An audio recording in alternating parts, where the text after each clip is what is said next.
Bueno, pues en esta tarde vamos a continuar con la traducción que he hecho del pastor John MacArthur acerca de, puso varios títulos, acerca de cómo hacer frente a la vida o cómo ser un cristiano adecuado, ¿no? Y estuvimos viendo dos puntos que uno tenía que ver con tener una buena base, ¿no? Una base adecuada, tener una firmeza, ¿no? Y esto lo vemos también ilustrado en la parábola que Cristo habló acerca de un hombre sabio y de un hombre necio.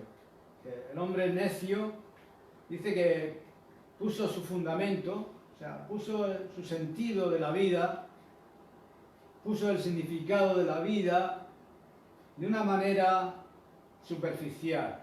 Así que puso su fundamento sobre la arena. No cavó, no ahondó, no profundizó en las cuestiones de la vida, sino que vivió a su aire, a su manera, superficialmente.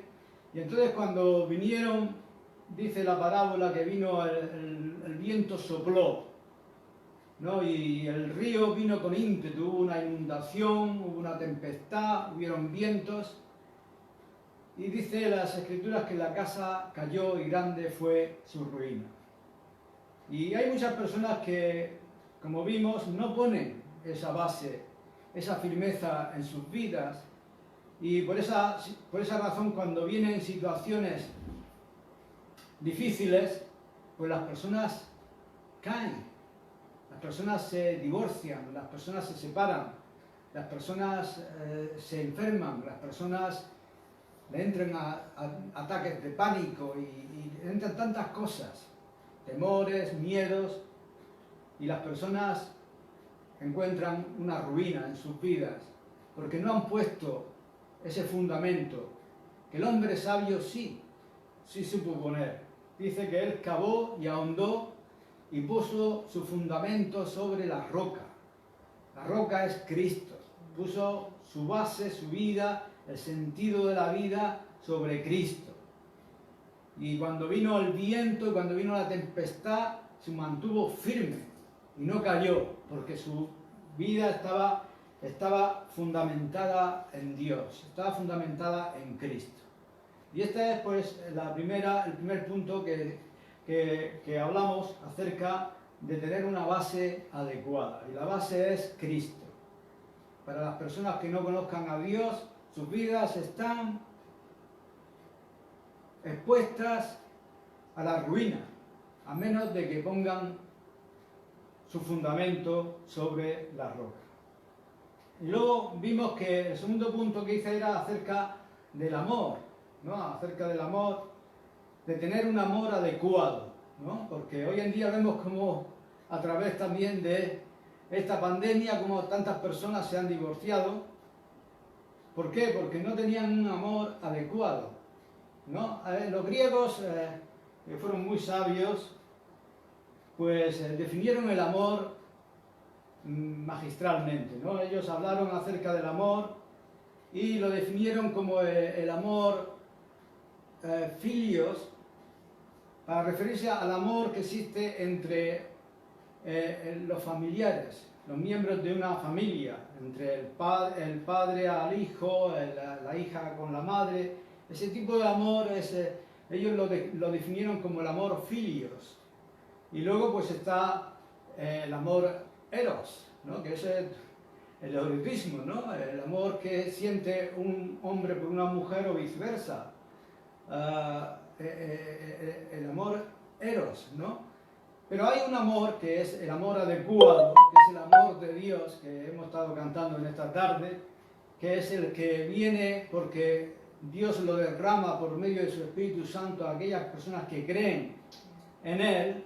Entonces este amor es el amor ágape,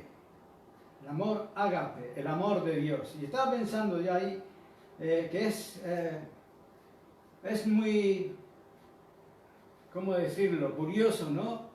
Que cuando Pedro negó a Jesús, Jesús vino y le preguntó: Pedro, ¿me amas? Y se lo preguntó 3 veces. Y ahí, si tenemos una Biblia interlineal, veremos que Jesús le preguntó en el amor en ágape: Pedro, ¿me amas? Y sin embargo Pedro le respondió en el amor filios. ¿Por qué? Porque aún Pedro no había sido, el Espíritu Santo no había sido derramado en su vida. Y no podía, no tenía esa capacidad de amar con el amor de Dios.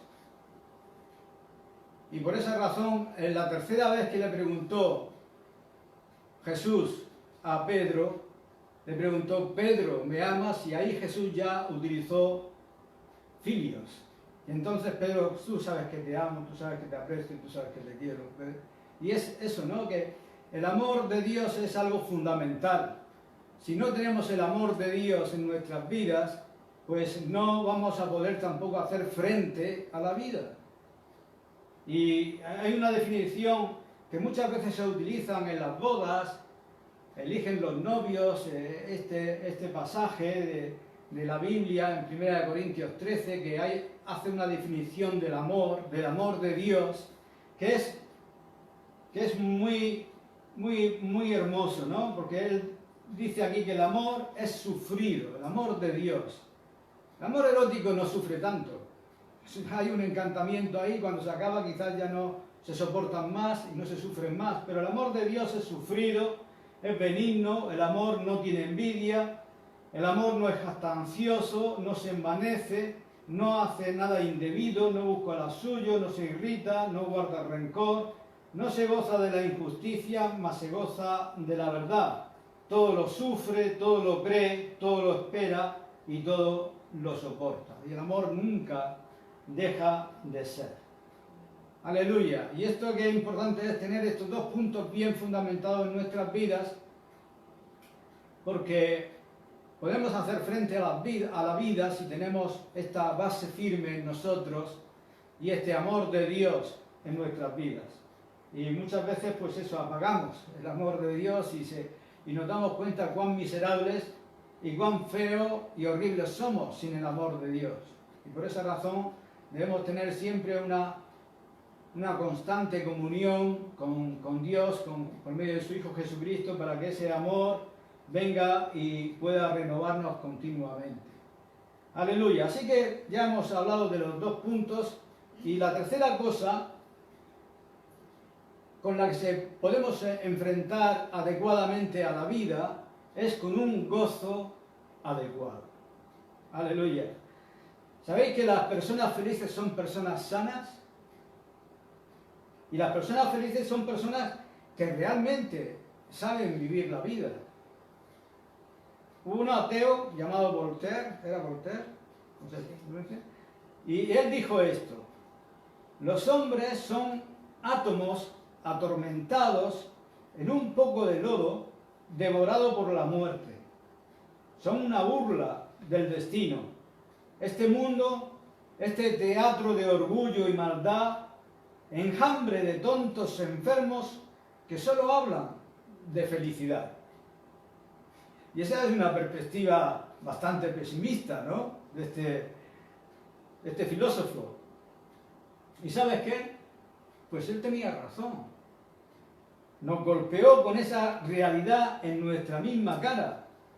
Este teatro de orgullo y mal, este mundo está lleno de tontos enfermos que solo hablan de felicidad. Y él tenía razón. Muchísimas personas son inadecuadas y son infelices y son miserables. Más de 10 millones, cuando se compartió este mensaje, que fue en los años 70, más de 10 millones de estadounidenses sufren de enfermedades emocionales y mentales. Hay tantas camas de hospital que están ocupadas por enfermos mentales como también por pacientes médicos y quirúrgicos. Y según algunas estadísticas, la mayoría de los pacientes médicos y quirúrgicos tienen su enfermedad directamente como resultado del estrés emocional. 1 de cada 20 estadounidenses tendrá un trastorno psicótico lo suficientemente grave como para confinarlo en un hospital mental. Ahora, ese es el problema de salud número 1 en Estados Unidos. Entonces, ¿no? Ahora es el COVID.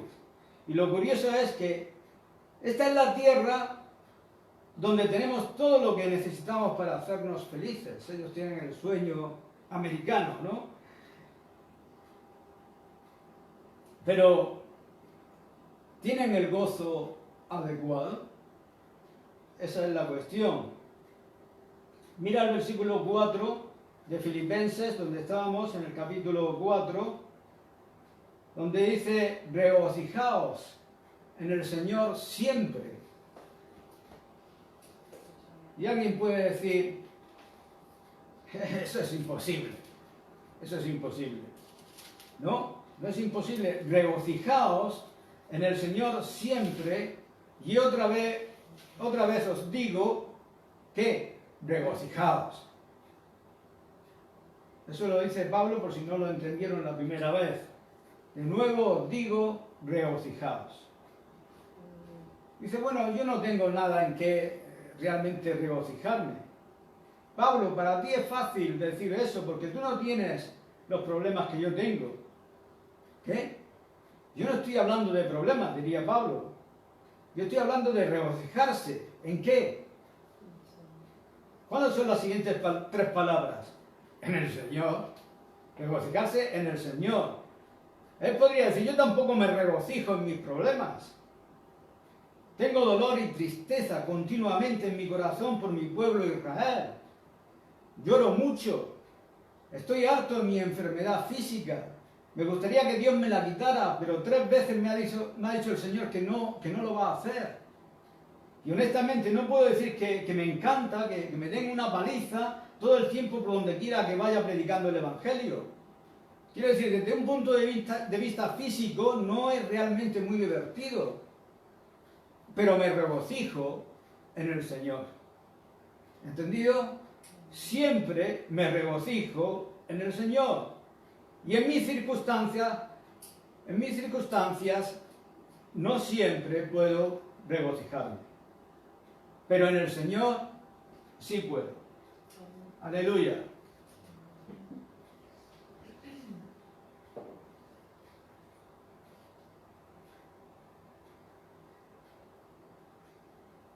Así es como puedo decir, regocijaos siempre en el Señor. Y al mismo tiempo puedo decir, tengo continua tristeza y dolor en mi corazón por mi pueblo. En mis circunstancias tengo pena. En mi relación con Jesús tengo un gozo constante. Entonces, cuando tus circunstancias se vuelven pesadas, ¿en quién te regocijas? Te regocijas en el Señor. El apóstol Pablo estuvo en una cárcel. Esas son malas circunstancias, pero estaba cantando himnos a Dios. Y eso es regocijarse en el Señor. Siempre puedes regocijarte en el Señor. Y eso es interesante. 70 veces en el Nuevo Testamento se nos dice que nos regocijemos. ¿Y sabemos lo que es regocijarse? Pues una manera simple de exponerlo sería decirle al Señor, Señor, soy tuyo. Y no entiendo lo que me está pasando, pero estoy feliz y contento de saber que te pertenezco a ti. Aleluya. Eso es regocijarse. Ahora, déjame decir 2 cosas al respecto.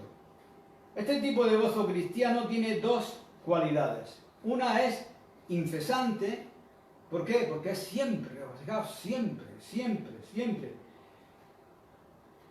Porque es en el Señor y no en las circunstancias. Y el Señor siempre está ahí para poder regocijarnos en Él. ¿Entendido? Entonces es en el Señor. Y no quiero decir con esto que eso sea el regocijarse, tener una sonrisa estúpida en tu cara todo el tiempo y sonreír cuando no tengas ganas. No, me refiero al tipo de gozo que viene a tu vida debido a la relación que tú tienes con el Señor. ¿Alguna vez has pasado por esos momentos de tristeza real y has comenzado a poner tus pensamientos en Jesucristo y de repente sientes algo de gozo en tu vida? Y así como consecuencia puede haber gozo en medio de la tristeza. Y es algo incesante, prevalece sobre las circunstancias. Y la segunda cosa de este aspecto del gozo es que es independiente.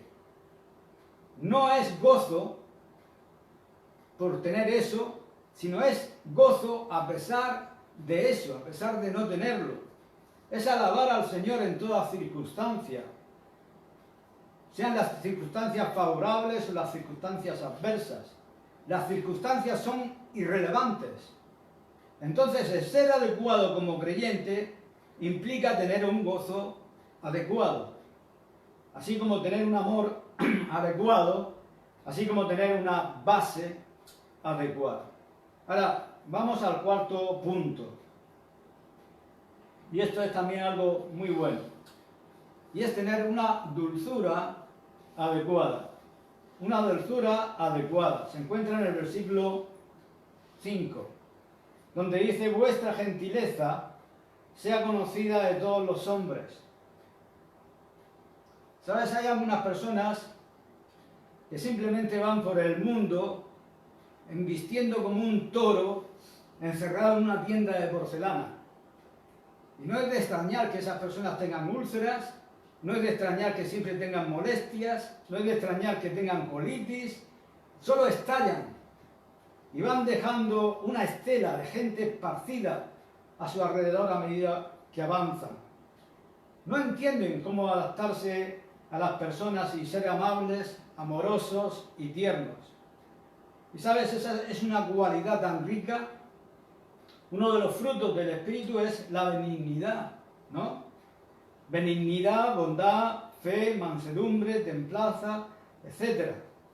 Me gusta en 2 de Timoteo, como lo pone en el capítulo 2, 24, donde Pablo le dice a Timoteo: el siervo del Señor no debe ser contencioso, sino amable. Ser amable es ser gentil, tener gentileza. Y mira esto en 2 Corintios 10, versículo 1. Yo, Pablo, os ruego por la mansedumbre y ternura de Cristo. Aquí vemos algo de Cristo que es deseable, que es ser tierno, como Él lo fue. Aunque Él se mantuvo firme, no siempre fue condescendiente, diluyendo su mensaje o acomodándolo a las personas, fue firme, y cuando era necesario era feroz, como un león. Pero de alguna manera había una especie de gentileza en él que atraía a las mujeres y a los niños pequeños a su lado. Y esa es una hermosa cualidad. Yo pienso en David, ¿no? ¿Sabes?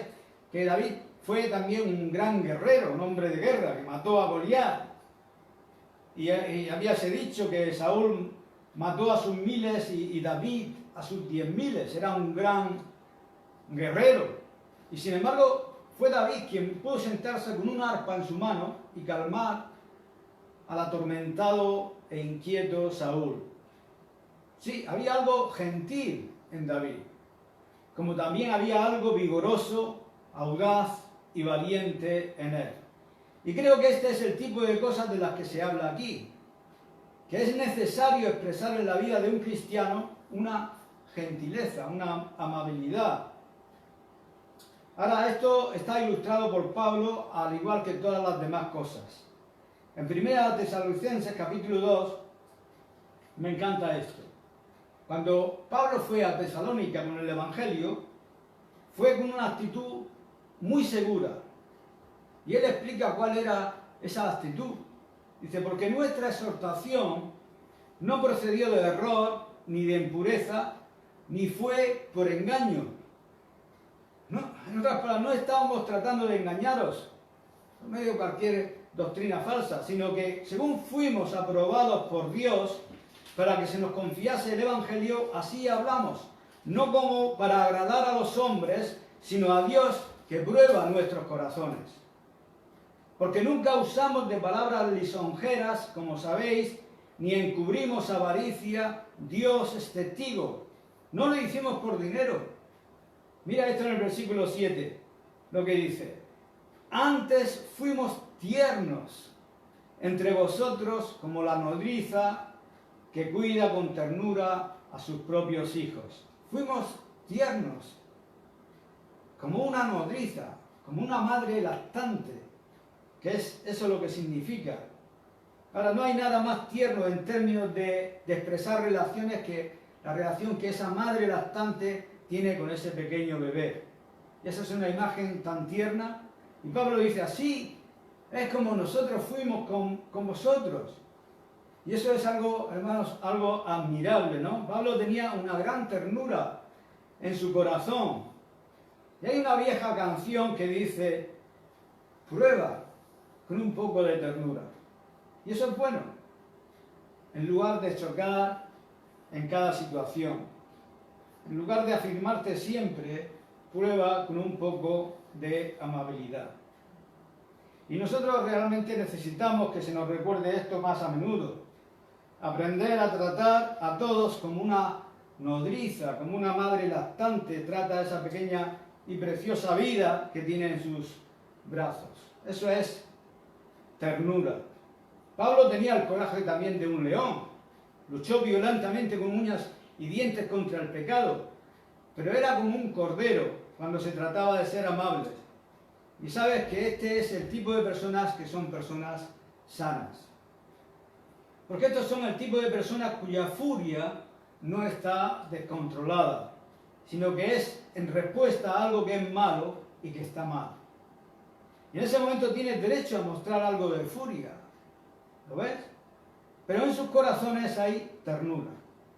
Y eso es una persona sana. Así que la persona adecuada implica tener una ternura o una amabilidad adecuada. Al igual que tener una base o una firmeza adecuada, un amor adecuado y un gozo adecuado. Así que vamos al quinto punto, que es tener una seguridad adecuada. Y también me encanta esto, donde dice al final del versículo 5 de Filipenses 4, que dice, el Señor está cerca. Ahora, ¿qué viene después de ese versículo? Dice, no os afanéis, no os preocupéis por nada. Así que vamos a detenernos aquí. Y alguien puede preguntar, ¿está hablando Pablo de la segunda venida? Pues no, eso es absolutamente extraño a este texto. No hay nada en el texto sobre la segunda venida. Entonces, ¿qué significa el Señor está cerca? Pues él quiere decir esto. Nunca olvides que el Señor está cerca. Por esa razón no te preocupes. ¿Lo entendiste? ¿De qué te has preocupado? El Señor está aquí mismo. ¿Qué está diciendo el texto? Pues que practique su presencia. Hace algunos años, o muchos años, ya, no algunos, muchos, bajo Stalin, un grupo de 30 campesinos rusos se reunieron en secreto para adorar a Jesucristo.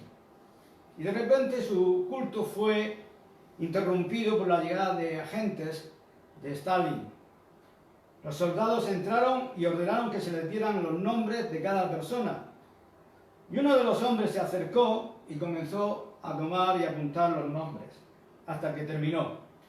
Entonces un anciano se levantó y le dijo, hay un nombre que no has cogido, que no tienes. Y el soldado le dijo, los tengo todos. El campesino dijo, no, no los tienes. Y entonces comenzó a haber una discusión allí, si los tenía o no los tenía. Finalmente el soldado dijo, bueno, a ver, ¿de quién es ese nombre? Y el hombre respondió, bueno, ese es el nombre del Señor Jesucristo, porque Él también se encuentra aquí, en estos momentos. Así que, ¿sabéis? Este hombre tenía razón. Este hombre era consciente de la presencia de Cristo, practicaba la presencia de Cristo. Al igual que un viejo indio que venía a la iglesia, siempre se sentaba en primera fila y siempre venía con mucho tiempo, con media hora como mínimo de antelación. Y después de llegar temprano un día, alguien le pregunta, oye, ¿por qué vienes tan temprano y te sientas siempre allí? Y esto es lo que respondió y me encanta. Si vengo temprano y me siento allí porque tengo ese tiempo pensando y teniendo comunión con Jesús. Y eso es algo correcto, ¿no?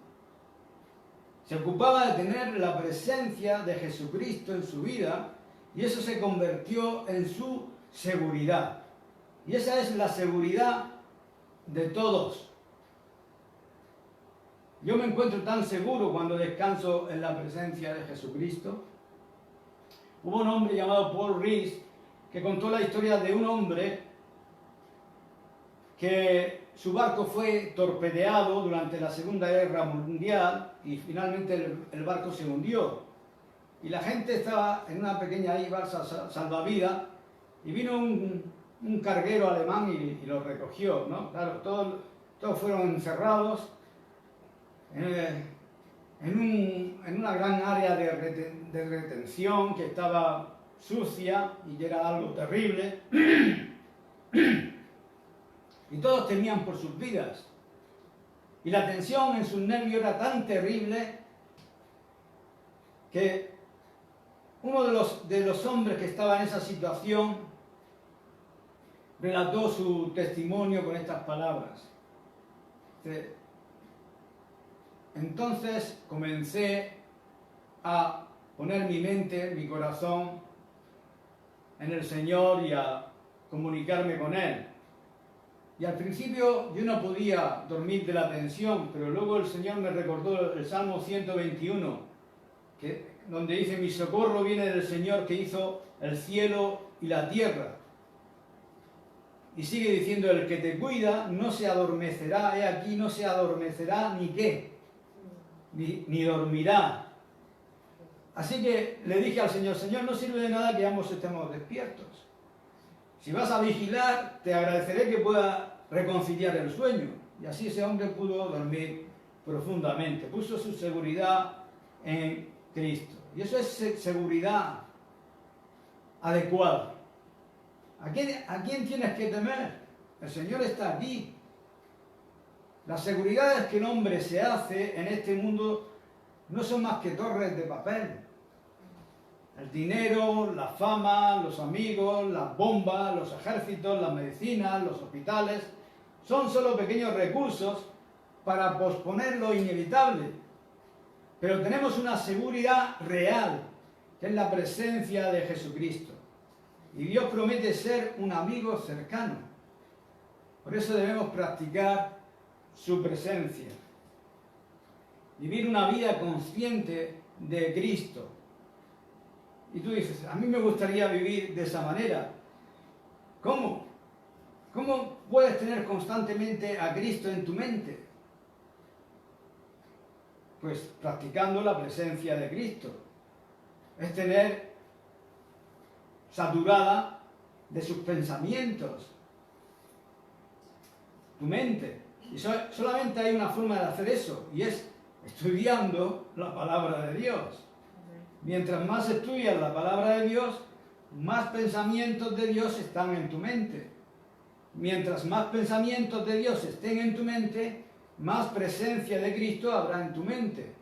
Cuanto más de su presencia esté en tu mente, más seguro te encontrarás. Entonces, una seguridad adecuada es tener al Señor cerca. ¿De qué tengo que preocuparme si es así? Así que este es el quinto punto y ya vamos al sexto y al último punto, que es tener un conocimiento adecuado. Y esto es muy importante. En el versículo 8 de Filipenses 4, donde estamos tratando, dice finalmente, hermanos, todo lo que es verdadero, y esto es algo tan importante, todo lo honesto, todo lo justo, todo lo puro, todo lo amable, todo lo que es de buen nombre, si haya virtud alguna, si algo digno de alabanza, en esto pensar. Entonces, ¿qué debemos hacer entonces? Pensar en estas cosas. ¿En qué se supone que debes estar pasando tu tiempo pensando? Pues en cosas verdaderas, en primer lugar. Pilato le preguntó a Jesús, ¿qué es la verdad? Jesús en Juan 17:17 dijo, tu palabra es verdad. ¿Quieres pensar en la verdad? Pues toma una Biblia y haz la tuya. Tu palabra es verdad. Y si lees la Biblia vas a pensar en cosas verdaderas y honestas. Y eso también significa cosas nobles, cosas justas. Eso significa cosas correctas, cosas dignas de ser amadas, de buen nombre, cosas con buena reputación. Si hay alguna virtud, si es que hay algo de verdad, entonces piensa en estas cosas. Bueno, y eso es una cosa muy simple de hacer, ¿no? Y ya sabes que tú eres lo que crees. Cualquier cosa con que alimentes tu mente es lo que va a determinar tu forma de vivir. A veces me dicen algunas personas que no son muy maduras en la fe, me dicen, no sé por qué, pero quiero vivir para el Señor y parece que no puedo vivir para el Señor. Sino que tengo toda clase de malos pensamientos en mi mente y no puedo deshacerme de esas cosas. Y me gustaría salir del hoyo de vez en cuando. No sé qué hacer. Y yo les pregunto, bueno, dime, ¿qué lees? Dice, bueno, pues no sé. ¿Y qué haces con tu tiempo libre? Bueno, pues voy al cine, veo televisión. ¿Qué ves? Y así, preguntándole, digo, bueno, ¿qué esperas? Si te alimentas con basura, vas a bombear la basura en tu interior. Aliméntate de la palabra de Dios y encontrarás que comienzas a vivir de la palabra. Satúrate de la palabra de Dios. He compartido esto con algunas veces, una pequeña cosa que aprendí. Cuando realmente quería aprender la Biblia, desarrollé un pequeño patrón. Y era leer el mismo libro repetidamente, porque así aprendes línea por línea, precepto por precepto, un poco aquí, un poco allá, como dijo Isaías, ¿no? Aprendes por repetición. Y así comencé un pequeño estudio que me ayudó y empecé leyendo Primera de Juan, que es un buen lugar para comenzar, y me senté y lo leí la carta de una vez, de un tirón. Y para algunas personas quizás eso sería la primera vez que puedan leer un libro de un tirón. Pero está escrito en flujo y en contexto, así que me senté y leí Primera de Juan de una vez. El segundo día, si quieres aprender este método, pues siéntate y lee Primera de Juan de una vez. El tercer día, haz lo mismo, siéntate y lee Primera de Juan. El cuarto día igual, luego el quinto día. Y así, durante 30 días. ¿Sabes lo que pasa al final de los 30 días? Porque ya conoces la carta de Primera de Juan. Ya la tienes y de alguna manera has guardado en tu mente sus palabras. Y luego te mueves y vas al Evangelio de Juan y haces lo mismo. Son solo 21 capítulos, por lo que lo divide en 3 secciones de 7 capítulos cada uno, y en 90 días tienes el Evangelio de Juan. Y alguien te dice, o te pregunta, me gustaría hacerte algunas preguntas sobre la Biblia. ¿Sabes dónde se habla, donde Jesús dijo, yo soy la vid y vosotros los pámpanos? Y tú puedes entonces responder, pues sí, claro, eso está en Juan 10, en la página de la izquierda, a la mitad de la columna de la izquierda. ¿Ves? Estás empezando a saturarte con la palabra de Dios y comienzas a hablar de estas cosas, y otra persona te pregunta, ¿dónde está o dónde se habla del amor de Dios? Y tú le dices, pues eso es Primera de Juan. ¿Y dónde se habla de confesar nuestros pecados? Pues eso se encuentra en el capítulo 1. Y las características de un cristiano, por el capítulo 2, y todas las cosas comienzan a alinearse, ¿no? Porque tú ya estás familiarizado con la carta de tantas veces que la has leído y la has repetido, la tienes grabada en tu mente. Y haces todo el Nuevo Testamento. Y alguien puede, bueno, eso va a tomar toda una eternidad hacerlo, ¿no? Pues no, en 2 años y medio lo puedes hacer. Todo el Nuevo Testamento. Y realmente entonces sabrás algo. Y comenzarás a decir, cuando estés leyendo uno, oye, recuerda que eso estaba allá, y puedes dejar de ser un inválido de concordancia y realmente ser un estudiante de las Escrituras. Porque puedes comenzar a relatar estas cosas que se encuentran aquí o se encuentran allá. Pero como ves, debes leer para poder retener. Debes leer al nivel de lectura de saturación para que realmente estés aprendiendo aquello que lees. De lo contrario, solo estás perdiendo el tiempo. Y te aconsejo que no leas el Antiguo Testamento de esta manera, solamente léelo en forma narrativa. Pero ya ves, debes establecer prioridades. Tienes que pensar en estas cosas. ¿En qué pasas tu tiempo pensando? En nuestra iglesia tenemos una buena biblioteca. Aquí hay cosas con las que puedes enriquecer tu vida. Hay CDs, hay mensajes publicados por maestros de la Biblia de todo el mundo, que eso sería muy bueno. Tienes la Biblia en tus manos. Con lo que te estés saturando es aquello que se reproducirá en tu vida más tarde o más temprano. Si realmente quieres ser adecuado, tienes que pensar en las cosas correctas. Y las cosas correctas vendrán. El ser un cristiano adecuado culmina en tener un conocimiento adecuado. Así que tenemos que alimentar al nuevo hombre, a la nueva mujer.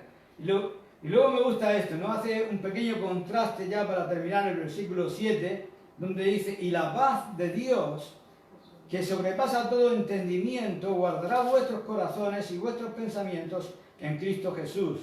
Y luego en el versículo 9 dice, y el Dios de paz estará contigo. Así que un cristiano adecuado tiene la paz de Dios y al Dios de paz. Escucha, yo creo que realmente podemos hacer frente a la vida. Podemos hacerlo, realmente podemos. Y es porque tenemos estas prioridades en nuestras vidas. Alguien ha escrito, y termino con esto, yo no puedo saber por qué de repente la tormenta me sobrevino con tanta furia en mi vida, pero esto sí sé. Dios vigila todo mi caminar y puedo confiar en Él.